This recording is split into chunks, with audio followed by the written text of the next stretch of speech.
الحمد لله رب العالمين نحمده ونستعينه ونؤمن به ونتوكل عليه ونعوذ بالله من شرور أنفسنا ومن سيئات أعمالنا من يهده الله فلا مضل له ومن يضلل فلا هادي له أشهد أن لا إله إلا الله وحده لا شريك له أشهد أن محمدا عبده ورسوله أرسله بالهدى ودين الحق ليظهره على الدين كله ولو كره المشركون اللهم صل على محمد وعلى آل محمد كما صليت على إبراهيم وعلى آل إبراهيم إنك حميد مجيد اللهم بارك على محمد وعلى آل محمد كما باركت على إبراهيم وعلى آل إبراهيم إنك حميد مجيد أما بعد فإن خير الحديث كتاب الله وخير الهدي هدي محمد صلى الله عليه وسلم وشر الأمور محدثاتها وكل بدعة ضلالة وكل ضلالة في النار يا أيها الذين آمنوا اتقوا الله حق تقاته ولا تموتن إلا وأنتم مسلمون أعوذ بالله من الشيطان الرجيم بسم الله الرحمن الرحيم كلا إذا بلغت التراقي وقيل من راق وظن أنه الفراق والتفت الساق بالساق إلى ربك يومئذ المساق فلا صدق ولا صلى ولكن كذب وتولى സ്നേഹാദരണീയരായ സത്യവിശ്വാസികളെ സർവശക്തനായ അല്ലാഹുവിന്റെ വിധിവിലക്കുകൾ നിയമനിർദ്ദേശങ്ങൾ ജീവിതത്തിന്റെ എല്ലാ സമയങ്ങളിലും കൃത്യമായി കാത്തു സൂക്ഷിക്കണം എന്നുണർത്തുകയാണ്. അല്ലാഹുവിന്റെ സ്വർഗം ആഗ്രഹിച്ചു നരകത്തെ ഭയപ്പെട്ടും ജീവിക്കുന്ന മുത്തഖികളിൽ ഉൾപ്പെടാൻ കഠിനമായി പ്രയത്നിക്കണമെന്നും പ്രാർത്ഥിക്കണമെന്നും ഓർമ്മപ്പെടുത്തുന്നു. ചുറ്റുഭാഗത്തും മരണവാർത്തകൾ നിറഞ്ഞു നിൽക്കുന്നു. വളരെ ആരോഗ്യ ദൃഢഗാത്രരായ സൗന്ദര്യവാന്മാരായ പണവും പ്രതാപവുമുള്ള ആളുകൾ ഇന്നലെ വരെ നമ്മുടെ കൂടെ ജീവിച്ച ചില ആളുകളുടെ മനോഹരമായ കവിള് തുടുത്ത ചില ചിത്രങ്ങൾ സോഷ്യൽ മീഡിയകളിൽ കാണുമ്പോൾ ഉള്ളിന്റെ ഉള്ളിലൊരു പെടച്ചിലാണ്.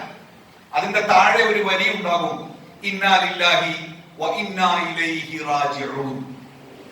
നല്ല ആരോഗ്യമുള്ളവരായിരുന്നു, കഴിവും പ്രതാപവും ഉള്ളവരായിരുന്നു, അധികാരമുള്ളവരായിരുന്നു.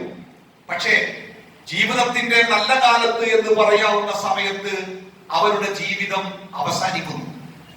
നമുക്ക് അത്ഭുതമില്ല. മനുഷ്യന്റെ അവസ്ഥ അങ്ങനെ തന്നെയാണ് എന്ന് വളരെ കൃത്യമായി വിശ്വസിക്കുന്നവരാണ് നമ്മൾ ഓരോരുത്തരും.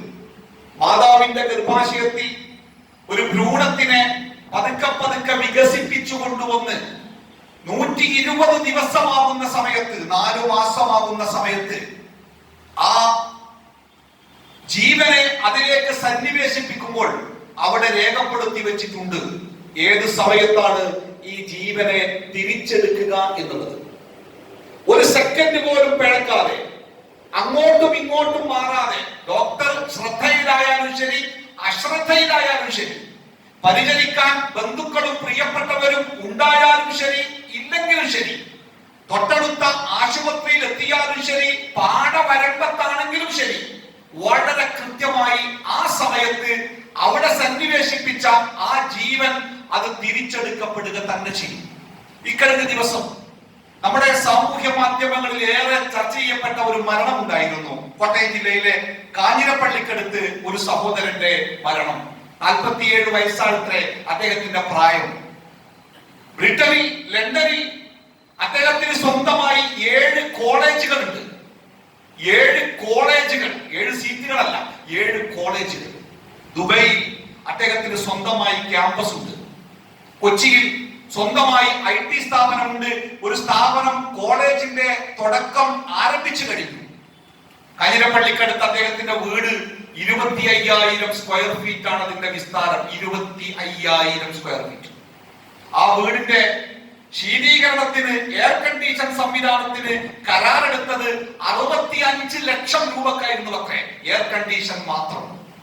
ആ വ്യക്തി 147 ദിവസം ഹോസ്പിറ്റലിൽ കിടന്നു, കോവിഡ് ബാധിച്ചിട്ട് 147 ദിവസം. ഈ ദിവസങ്ങളിൽ മിക്ക ദിവസങ്ങളിലും അവസാന ദിവസങ്ങളിൽ അദ്ദേഹം ഉപകരണങ്ങളുടെ സഹായത്തോടു കൂടി ജീവിക്കാൻ ശ്രമിച്ചു. ലണ്ടനിലായിരുന്നു ചികിത്സ. കേരള ഗവൺമെന്റും ഇന്ത്യൻ ഗവൺമെന്റും മന്ത്രിമാർ പ്രത്യേകം താല്പര്യമെടുത്ത് ബ്രിട്ടീഷ് ഗവൺമെന്റിനോട് അദ്ദേഹത്തിന് ഏറ്റവും നല്ല ചികിത്സ ഉറപ്പാക്കാൻ അവർ ആവുന്നത് ചെയ്തു. 147 ദിവസങ്ങൾ ജീവിതത്തിനെ തിരിച്ചു പിടിക്കാനുള്ള അവസാനത്തെ ശ്രമവും പരാജയപ്പെട്ട് ആ സഹോദരൻ പോയി. ഒരാളുടെ മാത്രമല്ല, ഞാനും നിങ്ങളുമൊക്കെ നാളെ നമ്മുടെ ജീവിതത്തിൽ തീർച്ചയായിട്ടും അനുഭവിക്കേണ്ട ഒരു യാഥാർത്ഥ്യം വിശുദ്ധ ഖുർആനിലൂടെ അല്ലാഹു തആല പറഞ്ഞു, ഇദാ ബലഗതി തറാഖി. എല്ലാ പെടച്ചിലുകൾക്കും അപ്പുറം, എല്ലാ ശ്രമങ്ങൾക്കും അപ്പുറം, ആരൊക്കെ ആശ്വസിപ്പിക്കുവാനും ശ്രമിക്കുവാനും ആരൊക്കെ കൂടെ പിന്തുണ അറിയിച്ചാലും എല്ലാത്തിനും അപ്പുറം ആ മരണം തൊണ്ടക്കുഴിയിലെത്തുന്ന ഒരു സമയമുണ്ട്. വലിച്ചാൽ ശ്വാസം കിട്ടാത്ത, ശരീരത്തിൽ എന്തൊക്കെയോ പെട്ടെന്ന് സംഭവിക്കുന്നു എന്ന് തോന്നിപ്പോകുന്ന ആ മരണം തൊണ്ടക്കുഴിയിലെത്തുന്ന സമയം.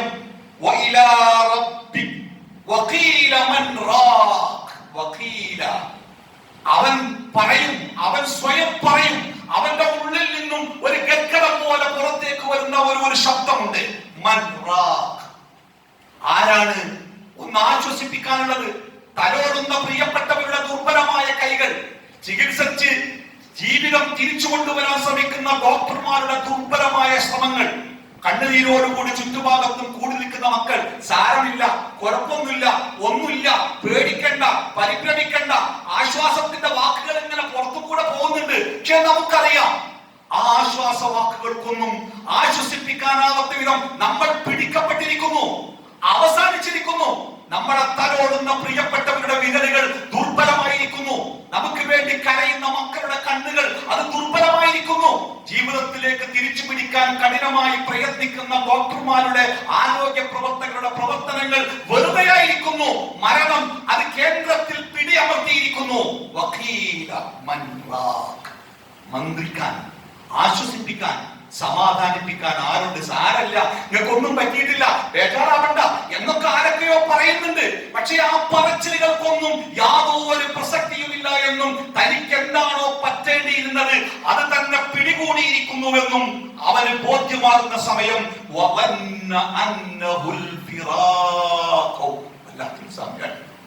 വല്ലാത്തൊരു സമയമാണ്. ഞാൻ പോവുകയാണ്, ഞാൻ പിരിയുകയാണ്, ഞാൻ മരിക്കുകയാണ് എന്ന് അവന് ഉറപ്പാകുന്ന സമയം.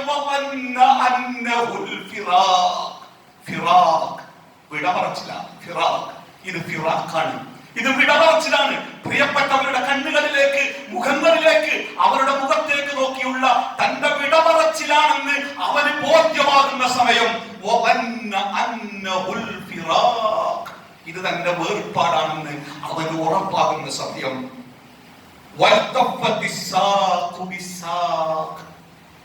അവന്റെ കാലുകൾ, കണങ്കാലുകൾ പരസ്പരം പിണയുന്ന രൂപത്തിൽ വേദന കൊണ്ട് അവന്റെ കാലുകൾ വല്ലാതെ പിണഞ്ഞു പോകുന്ന സമയം. ലോകത്ത് ഒരു മനുഷ്യൻ അനുഭവിക്കുന്ന ഏറ്റവും വലിയ വേദന മരണസമയത്തെ വേദനയാണെന്ന് ശാസ്ത്രം അംഗീകരിച്ചതാണ്.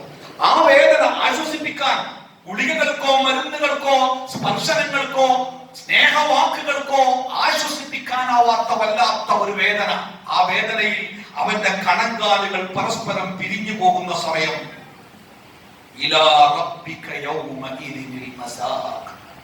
നേരത്തെ അല്ലാഹു സുബ്ഹാനഹു വ തആല തന്നെ ഈ ഭൂമിയിലേക്ക് പറഞ്ഞയച്ചിരുന്ന പടച്ച റബ്ബ് വളരെ കൃത്യമായി പഠിപ്പിച്ചിരുന്ന ആ റബ്ബിന്റെ മുമ്പിലേക്ക് അവൻ തെളിച്ചു കൊണ്ടുപോകപ്പെടുകയാണ്, അവനെ നയിച്ചു കൊണ്ടുപോവുകയാണ്. അവന് ബോധ്യമാകുന്നുണ്ട്, അവന്റെ ഓർമ്മയിലേക്ക് പാഞ്ഞു വരുന്ന ചില കാര്യങ്ങളുണ്ട്. ഫലാ സദ്ദഖ. ഇതിനു മുമ്പ് എന്റെ റബ്ബ് എന്നോട് പറഞ്ഞ ഒരുപാട് കാര്യങ്ങൾ, ആ കാര്യങ്ങളൊന്നും ഞാൻ സത്യപ്പെടുത്തിയില്ലല്ലോ, എന്റെ ജീവിതത്തിൽ ഞാൻ പ്രവർത്തിച്ചില്ലല്ലോ.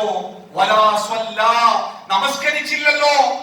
വലാകിൻ കദ്ദബ വതവല്ല, അല്ലാഹുവിന്റെ മുഴുവൻ വാക്കുകളെയും കളവാക്കി തോന്നിയ രൂപത്തിൽ ജീവിച്ചു, എന്റെ ജീവിതത്തെ പാഴാക്കി കളഞ്ഞല്ലോ. വല്ലാത്തൊരവസ്ഥ. നമുക്ക് മരണത്തെ കുറിച്ച് പറഞ്ഞാൽ ഞെട്ടാത്ത ഒരവസ്ഥ നമുക്കുണ്ട്. കാരണം നമ്മുടെ ചുറ്റുഭാഗത്ത് ദിനേന മരണങ്ങൾ നടന്നുകൊണ്ടിരിക്കുന്നു. അപ്പോഴൊക്കെ നമ്മുടെ മനസ്സിന്റെ ഉള്ളിലൊരു തോന്നലുണ്ട്, മരണത്തോടു കൂടി എല്ലാം തീരുവല്ലോ, മരണത്തോടു കൂടി എല്ലാം തീരുവല്ലോ, പിന്നെ ഞാൻ എന്തിനാ ബേജാറാകുന്നത്? പ്രിയപ്പെട്ടവരെ, മരണത്തോടു കൂടി തീരുന്നില്ല, തീരുകയില്ല എന്ന് മാത്രമല്ല, ഇന്ന് ഈ ലോകത്ത് നമ്മൾ അനുഭവിക്കുന്നതിനേക്കാൾ തീഷ്ണമായ ഒരു അനുഭവത്തിലേക്ക് നമ്മൾ പോണേ. എളുപ്പത്തിലല്ല. രാവിലെ 5 മണിക്ക് തൂക്കിക്കൊല്ലാൻ വിധിക്കപ്പെട്ട ഒരു കുറ്റവാളി, എല്ലാ ദയാർജികളും തള്ളപ്പെട്ട് രാവിലെ 5 മണിക്ക് തൂക്കിക്കൊല്ലാൻ വേണ്ടി വിധിക്കപ്പെട്ട ഒരു കുറ്റവാളി രാത്രിയിൽ ഭക്ഷണം കഴിക്കാതെയാണ് കിടന്നത്. ഭക്ഷണം കഴിക്കാൻ തോന്നുന്നില്ല. രാവിലെ 5 മണിക്ക് മരിക്കുന്ന ഒരു മനുഷ്യൻ എന്ത് ഭക്ഷണം?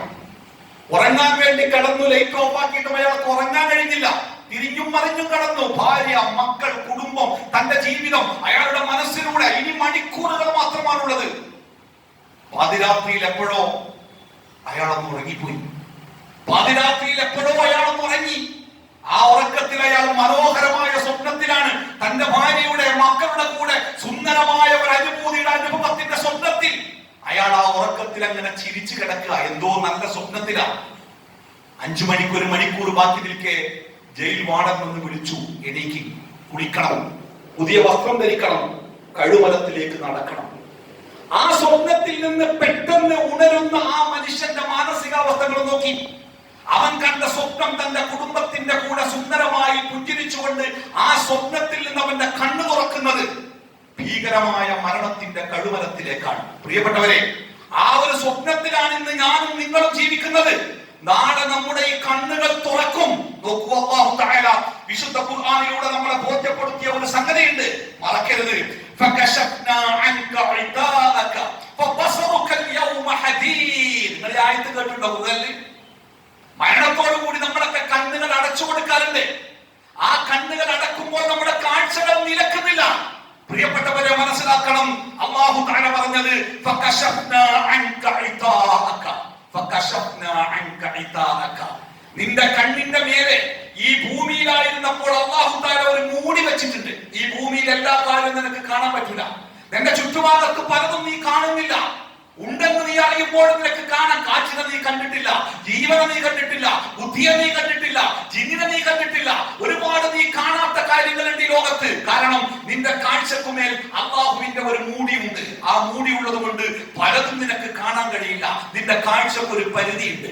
എന്നാൽ ആ മരണത്തോടുകൂടി ആ കാഴ്ചയുടെ മൂടിയെ അല്ലാഹു തആല നീക്കി. അത് നീക്കുന്നതോടുകൂടി ഹദീദ് എന്ന് പറഞ്ഞ ഷാർപ്പ് നാട്ടം. അതോടുകൂടി നിന്റെ കാഴ്ചയുണ്ടല്ലോ, അത് വളരെ മൂർച്ചയുള്ളതാണ്. നീ കാണാത്ത മലക്കുകളെ നീ കാണും, നീ കാണാത്ത ജിന്നുകളെ നീ കാണും, നീ കാണാത്ത ഒരു ലോകത്തെ നീ കാണും, നീ കാണാത്ത കാഴ്ചകൾ നീ കാണും. ഒരുപക്ഷെ ഈ ഭൂമിയിൽ വെച്ച് നീ ആ കാഴ്ച കണ്ടിരുന്നുവെങ്കിൽ ബോധം കെട്ട് നീ വീഴുമായിരുന്നു. ആ കാഴ്ച ഉൾക്കൊള്ളാൻ നിന്റെ കണ്ണിന് കഴിയുമായിരുന്നില്ല. പക്ഷെ മരണത്തോടുകൂടി നിന്റെ കണ്ണിന്റെ കാഴ്ചകൾ അത് മൂർച്ചയേറിയതായിരിക്കുന്നു. നിന്നെ ഭയപ്പെടുത്തുന്ന, അലോസരപ്പെടുത്തുന്ന, ഉത്കണ്ഠപ്പെടുത്തുന്ന ഭീകരമായ കാഴ്ചകൾ നീ കണ്ടുകൊണ്ടേയിരിക്കും. പ്രവാചകൻ സ്വല്ലല്ലാഹു അലൈഹി വസല്ലം പറഞ്ഞു, മാലാ ഐനുൻ റഅത് വലാ ഉദുനുൻ സമിഅത്. ഒരു കണ്ണും ഈ ഭൂമിയിൽ വെച്ച് കണ്ടിട്ടില്ലാത്ത കാഴ്ചകൾ, ഒരു കാതും ഈ ഭൂമിയിൽ വെച്ച് കേട്ടിട്ടില്ലാത്ത കാഴ്ചകൾ, ശബ്ദങ്ങൾ മണ്ണിലിറക്കി വെച്ച് അതിന്റെ മേലെ സ്ലാബിട്ട് ചെറിയ പഴുതുകൾ പോലും അടച്ച്, മരച്ചില്ലകൾ കൊണ്ടും ഇലകൾ കൊണ്ടും നനഞ്ഞ മണ്ണുകൾ കൊണ്ടും പഴുതുകൾ അടച്ച് അതിന്റെ മേൽ 3-4 അടി മണ്ണിട്ട് മൂടി, അത് അമർത്തി അതിന്റെ മേലെ വെള്ളമൊഴിച്ച് ഒരു ചെറിയ സുഷിരം പോലും താഴേക്കില്ലാത്ത വിധം അമർത്തി ചവിട്ടി നിന്നെ മറമാടിയവർ നടന്നു പോകുമ്പോൾ ആ നടന്നു പോകുന്ന കൂട്ടത്തിലെ അവസാനത്തെ മനുഷ്യന്റെ കാലിന്റെ ചെരുപ്പിന്റെ വാറിന്റെ ശബ്ദം നീ കേൾക്കും. ആ കബറിന്റെ ഉള്ളിൽ കടന്ന് നീ കേൾക്കും. മരണത്തോടുകൂടി കാഴ്ച പോയില്ല, കേൾവി പോയില്ല, നിന്റെ ബുദ്ധി നഷ്ടപ്പെട്ടില്ല. അതോടുകൂടി ഈ ഭൂമിയിൽ എത്രയാണോ ഉണ്ടായിരുന്നത് അതിനേക്കാൾ തീവ്രമായ അവസ്ഥയിലേക്ക് അത് മാറ്റപ്പെട്ടു. സഹിക്കാൻ ഈ ഭൂമിയിൽ ഇപ്പോ എന്റെ മേലത്ത് എനിക്ക് പാമ്പിനെ പേടിയാ, പാമ്പിനെ പേടിയാ. എന്റെ കുപ്പായത്തിനുള്ള കൂടെ ഒരു പാമ്പട് കയറി, എന്താവുന്ന നിങ്ങൾക്ക്? ഞാൻ ബോധരഹിതനായിട്ട് വീഴും. പാമ്പ് കടിച്ചൊന്നും വേണ്ട. ആ പാമ്പിനെ കുറിച്ചുള്ള പേടി എനിക്ക് സഹിക്കാനാവാത്ത പേടിയായാൽ ഞാൻ ബോധരഹിതനായി വീഴും. പിന്നെ മണിക്കൂറുകൾക്ക് ശേഷം ആശുപത്രിയിൽ നിന്ന് ബോധം തെളിയുമ്പോൾ ആരൊക്കെയോ പറയും പാമ്പ് പോയിട്ടുണ്ട്, പേടിക്കണ്ട. അതെ, എനിക്കത് താങ്ങാൻ കഴിയില്ല. ആ ബോധരഹിതനായത് എനിക്കൊരു അനുഗ്രഹമാണ്. ഞാൻ ആ ബോധരഹിതനായിട്ടില്ലായിരുന്നുവെങ്കിൽ എന്റെ ജീവന് തന്നെ അത് അപകടമാകുമായിരുന്നു ആ പേടി. അതുകൊണ്ടാണ് എന്റെ ശക്തി, എന്റെ ബുദ്ധി പതുക്കെയാണ് കണ്ണു ചിമ്പി എന്റെ തലച്ചോറ് നിന്റെ ബോധം പോയിക്കോട്ടെ അല്ലേ. നിൽക്കണമെങ്കിൽ നമ്മൾ ചെന്നെത്തുന്ന ഖബറിന്റെ ഉള്ളിൽ ഒരു മനുഷ്യന് നേർക്ക് നേരെ കിടക്കുവാൻ വീതിയില്ലാത്ത ഖബറിന്റെ ഉള്ളിൽ ഭീകരമായ ജീവികളാൽ നിറക്കപ്പെടുമ്പോഴും ബോധം പോകാതെ ആ ഭീകരത മുഴുവനും അനുഭവിച്ചുകൊണ്ട് ആ ഖബറിന്റെ ഉള്ളിൽ നമ്മൾ കിടക്കും. ബോധം പോവില്ല, കാഴ്ച പോവില്ല, കേൾവി പോവില്ല. അതൊക്കെ അനുഭവിക്കും. ഭൂമിയിൽ ശരീരത്തിന് തീ പൊള്ളിയാലേ നമ്മുടെ തൊലി മുഴുവനും പൊള്ളിപ്പോയാൽ പിന്നെ നമുക്ക് വേദനിക്കൂല. ആളെൽപ്പം മരിച്ചു പോകും, പക്ഷെ വേദന ഉണ്ടാവില്ല. കാരണം ഒരു മനുഷ്യന്റെ ശരീരത്തിൽ വേദനയുടെ ഗ്രന്ഥികളുള്ളത് അവന്റെ തൊലിയിലാണ്. എന്നാൽ നാളെ അള്ളാഹുവിന്റെ മഹ്ശറിലേക്ക് എത്തിപ്പെട്ടാൽ ശക്തമായ തീയിന്റെ ചൂടിൽ ഈ തൊലികൾ കത്തി കത്തി തീരുമ്പോഴൊക്കെ പുതിയ പുതിയ തൊലികൾ അള്ളാഹു തആല അവന് കൊടുത്തുകൊണ്ടേയിരിക്കുന്ന പുതിയ തൊലികൾ, പുതിയ തൊലികൾ. എന്തേത്? ഈ ലോകത്ത് നമ്മൾ അനുഭവിച്ചതിന്റെ 1000 മടങ്ങ് ശക്തിയായ അനുഭവത്തിലേക്കാണ് പ്രിയപ്പെട്ടവരെ നമ്മൾ പോകുന്നത്.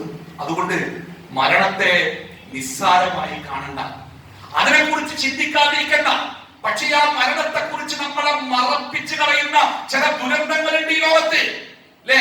വിശുദ്ധ ഖുർആനിലൂടെ അല്ലാഹു തആല പറഞ്ഞു, കല്ലാ ബൽ തുഹിബ്ബൂനൽ ആജില വതദറൂനൽ ആഖിറ. ദുനിയാവിനെ ഒഴിവാക്കി കളഞ്ഞ് ഈ ദുനിയാവിന്റെ സുഖങ്ങൾക്കും ദുനിയാവിന്റെ സൗകര്യങ്ങൾക്കും പ്രാധാന്യം കൊടുത്ത് പരലോകത്തിനെ തള്ളിക്കളഞ്ഞ ഒരു വിഭാഗം ആളുകൾ ആ കൂട്ടത്തിൽ നമ്മൾ പെട്ടുപോയി. ദുനിയാവിന് വേണ്ടിയുള്ള ഓട്ടത്തിൽ, ദുനിയാവിന് വേണ്ടിയുള്ള പ്രയാണത്തിൽ നമ്മൾ നമ്മുടെ പരലോകത്തെ, നമ്മുടെ മരണത്തെ, നമ്മൾ ഒറ്റക്കാലുന്ന നാളുകളെ കുറിച്ച് ചിന്തിക്കാൻ നമുക്ക് സമയം കിട്ടിയില്ല. ആരോരുണ്ടാവൂല കേട്ടോ, ആരുണ്ടാവൂല. ഇവിടെ കൂടെ കൂടിയവരും നമുക്ക് തന്ത്രങ്ങൾ പറഞ്ഞു തന്നവരും നമ്മളെ പിരികയറ്റിയവരും നമ്മുടെ കൂടെ നിന്നവരും പണം തന്നവരും ഇംഗിലാവ് വിളിച്ചവരും ഒന്നും ഉണ്ടാവൂല. ഒറ്റക്ക് ഒരാളുമില്ലാതെ ആ മരണത്തിന്റെ തീവ്രമായ വേദന അത് ചെറിയ വേദനയല്ല. ഈ ലോകത്ത് ജീവിച്ച ഏറ്റവും ശ്രേഷ്ഠനായ മനുഷ്യൻ മുഹമ്മദ് മുസ്തഫ സല്ലല്ലാഹു അലൈഹി വസല്ലമ അസ്വസ്ഥതയോടുകൂടി തന്റെ തല തന്റെ പ്രിയപ്പെട്ട ഭാര്യ ആയിഷ ബീവിയുടെ മടിയിൽ അങ്ങോട്ടും ഇങ്ങോട്ടും തിരിച്ചു മറിച്ച് അസ്വസ്ഥത കാണിച്ചപ്പോൾ പ്രവാചകന്റെ പ്രിയപ്പെട്ട മകൾ ഫാത്തിമ ബീവിക്ക് സങ്കടം വന്നു. റസൂലുള്ളാഹി സ്വല്ലല്ലാഹു അലൈഹി വസല്ലം അവരെ സമാധാനിപ്പിക്കുന്നുണ്ട്. അവസാന സമയത്ത് റസൂലുള്ളാഹി പറഞ്ഞത്, അലാ ഇന്നലിൽ മൗതി സക്കറാത്ത്. പ്രിയപ്പെട്ടവരെ, അറിയണം, നമ്മള് മനുഷ്യരെ നിങ്ങൾ അറിയണം, ഇന്നലിൽ മൗതി സക്കറാത്ത്. ഈ സക്കറാത്ത് അനുഭവിക്കാനേ നമ്മൾ ഓരോരുത്തരും അനുഭവിക്കേണ്ടി വരും. ഒരാൾ ഒഴിവാകൂല കേട്ടോ. അങ്ങനെ ഒരാൾ ഒഴിവാകുമെങ്കിൽ ഹബീബായ റസൂലുള്ളാഹി സ്വല്ലല്ലാഹു അലൈഹി വസല്ലം ഒഴിവാകുമായിരുന്നു. അല്ലാഹുവിന്റെ ഹബീബ് പോലും ആ സക്കറാത്ത് അനുഭവിച്ചെങ്കിൽ പ്രിയപ്പെട്ടവരെ, ആ ജീവിതത്തിന്റെ തീഷ്ണമായ ഒരു അവസ്ഥ നാളെ നമുക്ക് വരാനുണ്ട്. കോവിഡ് രോഗം ലക്ഷക്കണക്കിന് ആളുകളെയാണ് കൊന്നുകൊണ്ടിരിക്കുന്നത് നമ്മുടെ പരിസരങ്ങളിൽ. ആ കോവിഡ് എന്നെ ഒന്നും ചെയ്യൂല എന്ന് പറയാൻ നമുക്ക് ആർക്കെങ്കിലും പറ്റുമോ? എത്രയെത്ര രോഗങ്ങൾ, പെട്ടെന്നുള്ള മരണങ്ങൾ, കാരണമില്ലാത്ത മരണങ്ങൾ, ചുറ്റുഭാഗത്ത് നല്ല ചെറുപ്പക്കാരുടെ ആരോഗ്യ ദൃഢഗാത്രന്മാരുടെ മരണങ്ങൾ നടക്കുന്നു. എന്തുറപ്പാ നമുക്കുള്ളത്? നാളെ നമ്മൾ ഉണ്ടാവുന്നു എന്ത് ഉറപ്പാണ്? അതുകൊണ്ടാണ് റസൂലുള്ളാഹി സ്വല്ലല്ലാഹു അലൈഹി വസല്ലം പറഞ്ഞത്, വിശ്വാസികളുടെ കൂട്ടത്തിൽ ഏറ്റവും ബുദ്ധിമാനായ വിശ്വാസി മരണത്തെ കുറിച്ച് കൂടുതലായി ഓർമ്മിക്കുകയും മരണത്തിനു ശേഷമുള്ള ജീവിതത്തിനു വേണ്ടി ഒരുക്കങ്ങൾ നടത്തിവെക്കുകയും ചെയ്തവനത്രേ. ഒരുങ്ങണം പ്രിയപ്പെട്ടവരെ, ഒരുങ്ങണം. എപ്പോഴേ ഒരുങ്ങണം, ഒരുങ്ങിക്കൊണ്ടേയിരിക്കണം. അള്ളാഹുവിന്റെ മലക്കുകൾ ആത്മാവിനെ പിടിക്കാൻ വന്നാൽ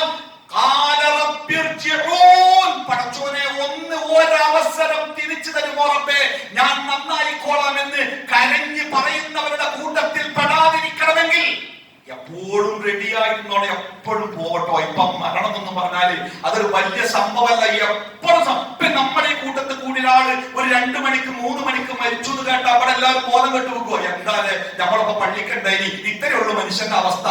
അങ്ങനെ ഒരു പ്രതികരണം പരമാവധി ഉണ്ടാവുക അല്ലേ? അതാണ് ലോകം, അതാണ് ലോകം. റസൂലുള്ളാഹി സ്വല്ലല്ലാഹു അലൈഹി വസല്ലം പറഞ്ഞില്ലേ, ഖിയാമത്ത് നാളിന്റെ അടയാളമാണ് പെട്ടെന്നുള്ള മരണങ്ങൾ വർദ്ധിച്ചുകൊണ്ടിരിക്കുന്ന. അത് കാരണമുണ്ടായിട്ടാവാം, കാരണമില്ലാഞ്ഞിട്ടാവാം. എത്ര ചെറുപ്പക്കാരാ ഇന്നലെ മിനിഞ്ഞാന്നൊക്കെ സോഷ്യൽ മീഡിയയുടെ പേജുകൾ മറിച്ചു നോക്കുമ്പോ ഭയപ്പെടാണ്. അപകടങ്ങള്, രോഗങ്ങള്, ഹൃദയസ്തംഭനങ്ങള്, നല്ല ആരോഗ്യ ദൃഢഗാത്രന്മാരായ സൗന്ദര്യമുള്ള ചെറുപ്പക്കാർ പോയിരിക്കുന്നു അല്ലേ? പ്രിയപ്പെട്ടവരെ, ഓർത്തിരിക്കണം, ആ മരണത്തിന്റെ ഭീകരത ഉണ്ടല്ലോ, അത് വാക്കുകൾ കൊണ്ട് വർണ്ണിക്കാൻ പറ്റാത്ത ഭീകരത. ആ ഭീകരതയിൽ അകപ്പെടാതിരിക്കാൻ ഒരൊറ്റ മാർഗ്ഗമേ ഉള്ളൂ, അതിനു മുമ്പ് ഒരുങ്ങി നിൽക്കുക. അള്ളാഹു തആല നമ്മളെ ഏൽപ്പിച്ച ബാധ്യതകൾ നിർവഹിക്കുക.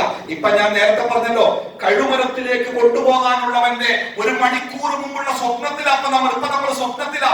ഈ സ്വപ്നം കഴിഞ്ഞ് ഒന്ന് കണ്ണ് വിളിച്ചു തുറക്കുമ്പോൾ നമ്മുടെ മുമ്പിൽ നമ്മുടെ കഴുമരം ഉണ്ടാവും, നമ്മുടെ ആത്മാവിനെ കൊണ്ടുപോകാനുള്ള മലക്കുകൾ ഉണ്ടാവും. ബന്ധുക്കളും പ്രിയപ്പെട്ടവരും ആരൊക്കെ കൂടെ ഉണ്ടെങ്കിലും അവരുടെ സമാശ്വസിപ്പിക്കലുകളും സമാധാനിപ്പിക്കലുകൾക്കും അപ്പുറം നമുക്ക് ഉറപ്പാകും കഴിഞ്ഞു. ഇനി ഒന്നിനും ഒരാൾക്കും തടഞ്ഞു വെക്കാനാവാത്ത വിധം എന്റേത് അവസാനിച്ചിരിക്കുന്നു എന്നവന് ബോധ്യമാകും. പിന്നെ അവൻ ഒറ്റക്ക. അനുഭവങ്ങളും വേദനകളും തീഷ്ണതകളും കഷ്ടപ്പാടുകളും ഭയപ്പാടുകളും ഒറ്റക്ക. അതുകൊണ്ട് ഒരുങ്ങി നിൽക്കുക. കാലം എപ്പോഴും നമ്മളെ ഒന്നും വേണ്ട, ശരീരത്തിനുള്ളിൽ ഒരു തടിപ്പ്, അത് മതി. അത് മരണത്തിന്റെ ഒരു ദൂതനായിരിക്കാം. അല്ലെങ്കിൽ നമ്മുടെ തലയിൽ ഒരു മരവിപ്പ്, അത് മതി. നെഞ്ചിന്റെ ഉള്ളിലൂടെ ചെറിയൊരു വേദന, അത് ഒന്നും വേണ്ട. ഒരു കാരണം വേണ്ട മുതലേ. ഈ ഇരിക്കുന്ന ഇരിപ്പിൽ നിന്ന് എഴുന്നേൽക്കാൻ കഴിയാതെ ഒരാൾ മരിച്ചു എന്ന് പറഞ്ഞാൽ ഒരാളും അത്ഭുതപ്പെടൂല. അത്തരം മരണങ്ങൾ ആയിരക്കണക്കിന് ഈ ലോകത്ത് നടക്കുന്നുണ്ട് അല്ലേ? അപ്പോ ഓർത്തിരിക്കുക,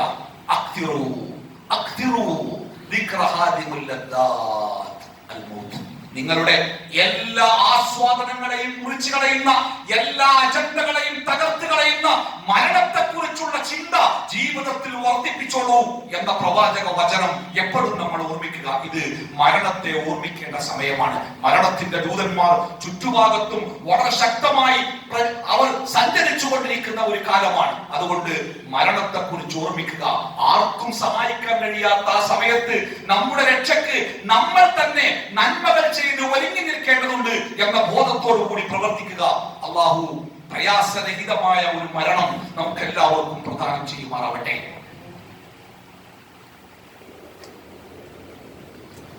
അൽഹംദുലില്ലാഹ് വസ്സലാത്തു വസ്സലാമു അലാ റസൂലില്ലാഹ് വഅലാ ആലിഹി വസഹ്ബിഹി അജ്മഈൻ. അമ്മാ ബഅദ് അയ്യുഹൻ നാസ് ഇത്തഖുല്ലാഹ്. ഒരു പ്രിയപ്പെട്ട സഹോദരന്റെ ഒരു സാമൂഹ്യ മാധ്യമത്തിലെ കുറിപ്പാണ് ഈ കാര്യം പറയാൻ പ്രേരിപ്പിച്ചത്. പള്ളിപ്പറമ്പിലൂടെ ഒരു മയ്യത്ത് മറവ് ചെയ്ത് നടന്നു പോയപ്പോൾ ചുറ്റുഭാഗത്തുള്ള ഖബറ് കണ്ട് ആ സഹോദരൻ കരഞ്ഞു. കരയാൻ ഒരു കാരണമുണ്ട്. റസൂലുള്ളാഹി സ്വല്ലല്ലാഹു അലൈഹി വസല്ലമയുടെ ഒരു വാക്കുണ്ട്, ലോകത്ത് എല്ലായിടത്തും വ്യാപകമായ രൂപത്തിൽ നാശം പ്രത്യക്ഷപ്പെടും, കുഴപ്പം, എല്ലാ നിലക്കും ലോകത്ത് കുഴപ്പം. ആ കാലത്ത് ഒരു ഖബറിന്റെ അടുത്തുകൂടി നടന്നു പോകുന്ന ഒരു മനുഷ്യൻ തന്റെ സമീപത്തുള്ള ഖബറിലേക്ക് നോക്കിയിട്ട് അവൻ കൊതിയോടുകൂടി പറയും അത്രേ, അല്ലാഹുവേ, ഈ ഖബറിന്റെ ഉള്ളിൽ ഞാനായിരുന്നെങ്കിൽ എത്ര നന്നായിരുന്നു, ഈ ഖബറിന്റെ ഉള്ളിൽ ഞാനായിരുന്നെങ്കിൽ എത്ര നന്നായിരുന്നു. പ്രിയപ്പെട്ടവരെ, കഴിഞ്ഞ ഒരു വർഷക്കാലം നമ്മൾ ജീവിച്ചു. ആ ഒരു വർഷം നമ്മുടെ മുമ്പിൽ മരിച്ചു പോയവരുണ്ട്. അവർ ഖബറിലായി, നമ്മൾ ഖബറിന്റെ പുറത്തായി. ഈ ഒരു കൊല്ലം കൊണ്ട് നമുക്ക് എന്താ കിട്ടിയത്? ഈ ഒരു കൊല്ലം ഏറെ ജീവിച്ചിട്ട് നമുക്ക് സാമ്പത്തികമായി നമുക്ക് എന്ത് ലാഭമുണ്ടായി? ശാരീരികമായി എന്ത് ലാഭമുണ്ടായി? സാമൂഹികമായി എന്ത് ലാഭമുണ്ടായി? കുടുംബപരമായി എന്ത് ലാഭമുണ്ടായി? എന്ത് ലാഭം കിട്ടി ഈ ഒരു കൊല്ലം കൊണ്ട്? നഷ്ടോ.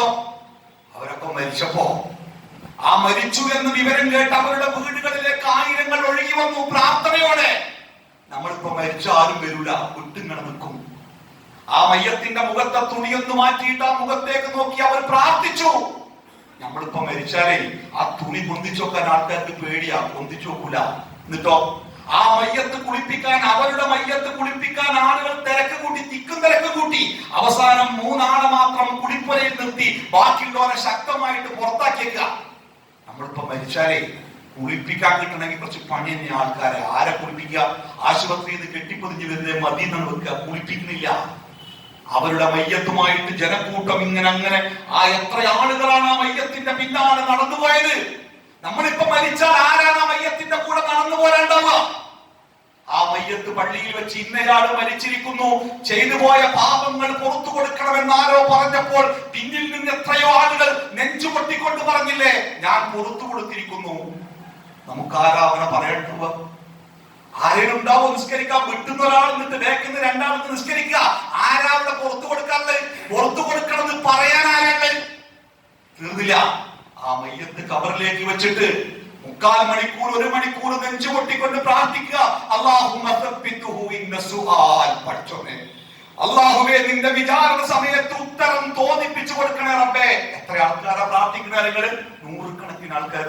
ആ പള്ളിത്തോട് കൊണ്ടുപോയി വെച്ചാലേ വെക്കണോ മണ്ണിട്ട് കണ്ടതിന് മുമ്പ് പോവുക, പ്രാർത്ഥിക്കാൻ ആളില്ല. അപ്പൊ തോന്നിപ്പോവുക, പടച്ചോനെ എന്തിനാ ഇത്രയും കാലം ജീവിപ്പിച്ച്? ആ ഖബറിന്റെ ഉള്ളിൽ ഞാനായിരുന്നെങ്കിൽ എത്ര നന്നായിരുന്നു. എത്ര 100 കണക്കിന് ആളുകളുടെ പ്രാർത്ഥനകൾ, എത്ര ആയിരങ്ങളുടെ നിസ്കാരങ്ങൾ ഒക്കെ തടയപ്പെട്ടോ, ഒക്കെ നഷ്ടപ്പെട്ടോ. അതാ അല്ലാഹുവിന്റെ ഹബീബ് പറഞ്ഞേ, ഒരു കാലം വരും വ്യാപകമായ കുഴപ്പം. ഖബറിന്റെ അടുത്ത് കൂടെ നടന്നു പോകുമ്പോൾ പേടിയൊക്കെ തോന്നുക, പടച്ചോനെ ആ ഖബറിൽ ഞാനായിരുന്നെങ്കിൽ എത്ര നന്നായിരുന്നു. ഈ ആയുസ് ലാഭകരമാവണമെങ്കിൽ ഒരൊറ്റ കാര്യം ചെയ്യാനുള്ളൂ കേട്ടോ. ആ ആയുസിന്റെ ഇടക്ക് അള്ളാഹുവിന്റെ കൽപ്പനകൾ ചെയ്തോണ്ട് മത്സരിക്കാൻ നിൽക്കണ്ട, മറ്റോരെ തോൽപ്പിക്കാൻ നിൽക്കണ്ട, സ്വത്തിന്റെ പേരിൽ അഹങ്കരിക്കാൻ നിൽക്കണ്ട, കുതന്ത്രങ്ങളും കുൽസിത ശ്രമങ്ങളുമായിട്ട് നടക്കണ്ട, ആരെയും തകർക്കാനും നോക്കണ്ട. അവനവന്റെ കാര്യം നോക്കിക്കോരി.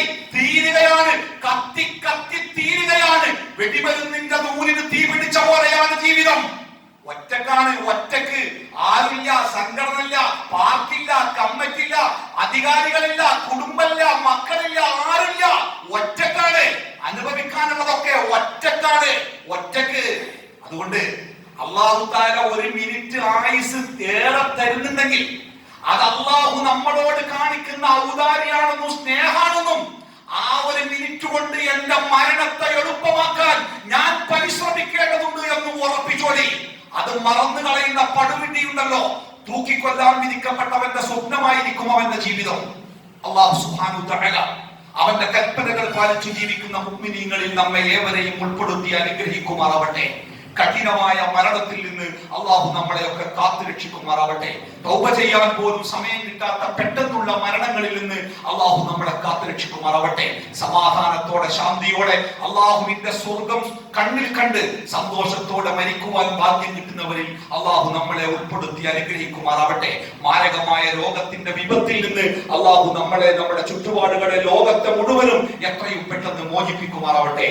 അല്ലാഹുമ്മ ഗഫിർ ലിൽ മുഅ്മിനീന വൽ മുഅ്മിനാത്ത് വൽ മുസ്ലിമീന വൽ മുസ്ലിമാത്ത് വൽ അഹ്യാഇ മിൻകും വൽ അംവാത്ത് ഇന്നക മുജീബുദ് ദഅവതി യാ ഖാദിൽ ഹാജാത്ത്. അല്ലാഹുമ്മ തഖബ്ബൽ മിന്നാ ഇന്നക അൻതസ് സമീഉൽ അലീം വതുബ് അലൈനാ ഇന്നക അൻതത് തവ്വാബുർ റഹീം വഗ്ഫിർ ലനാ യാ ഗാഫിറൽ മുദ്നിബീൻ വസല്ലല്ലാഹു അലാ മുഹമ്മദിൻ വഅലാ ആലിഹി വസഹ്ബിഹി അജ്മഈൻ. അൽഹംദുലില്ലാഹി റബ്ബിൽ ആലമീൻ.